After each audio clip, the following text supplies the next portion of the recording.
The director of the Hospital Linkage Program at the National Blood Service Commission, Dr. Ayoola Olufemi, now joins us to talk about this.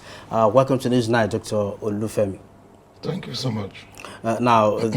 When it comes to blood donation, which is the crux of the matter here, there are a lot of myths surrounding it.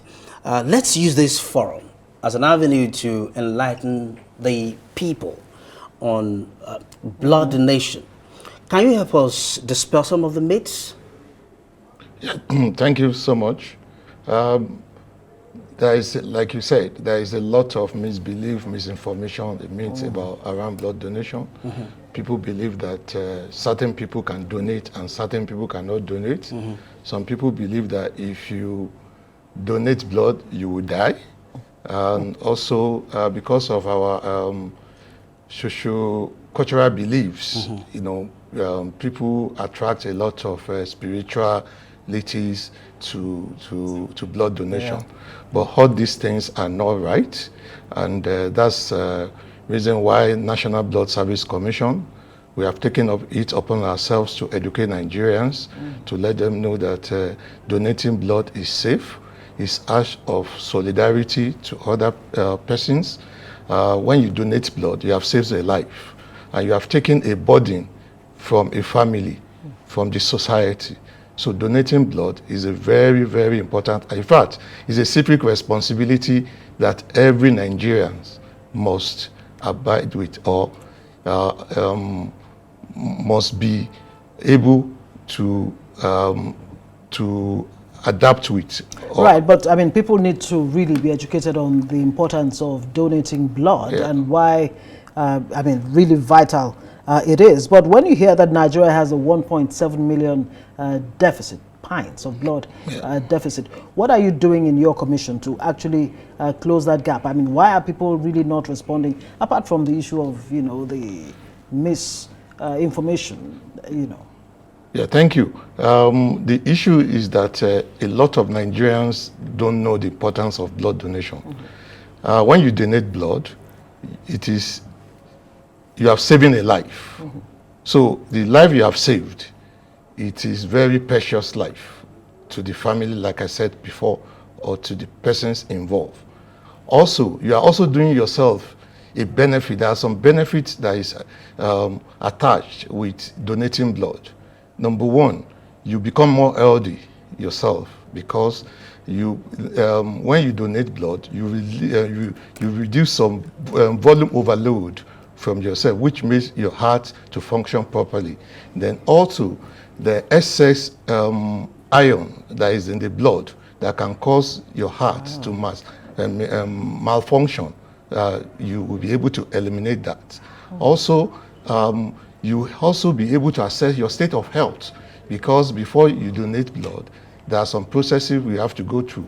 So we're able to assess your own state of health yourself. And also we will check whether you have certain infections that are already in your body that you don't know, that can cause dangers to yourself or your family before. What are some of those things that you actually, those diseases? The commonest is HIV infection. A lot of people don't know their HIV status. This is another way of getting to know your HIV status.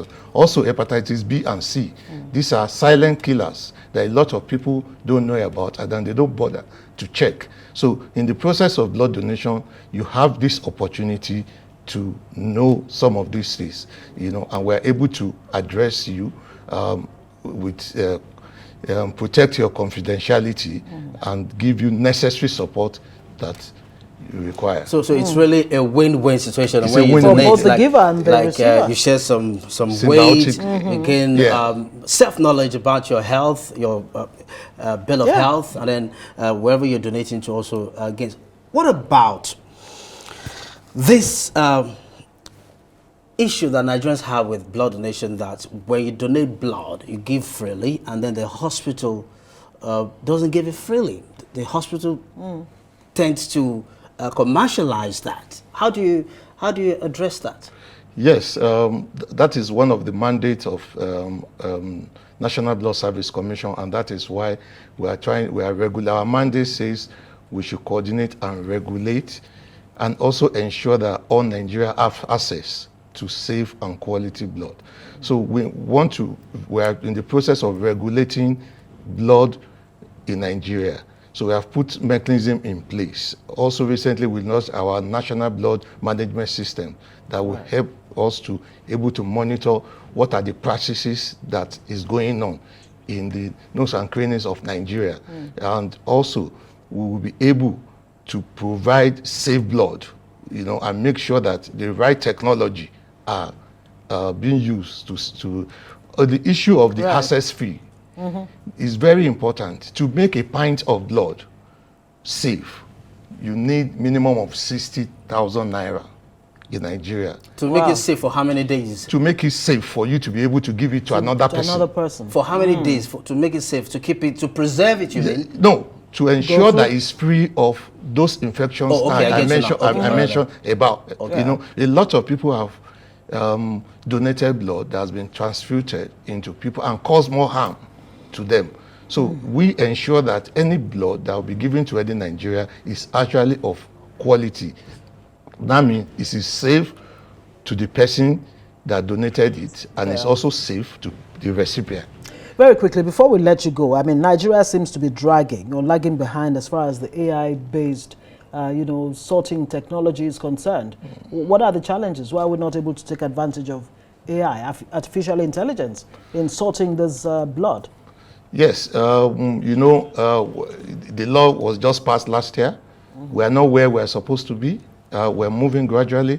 Part of the process is what I told you earlier about the national blood system management system that we are putting in place. And this involves a lot of resources, funding.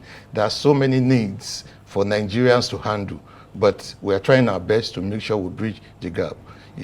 Dr. Ayoola Olufemi, Director, Hospital Linkage Program, National Blood Services Commission.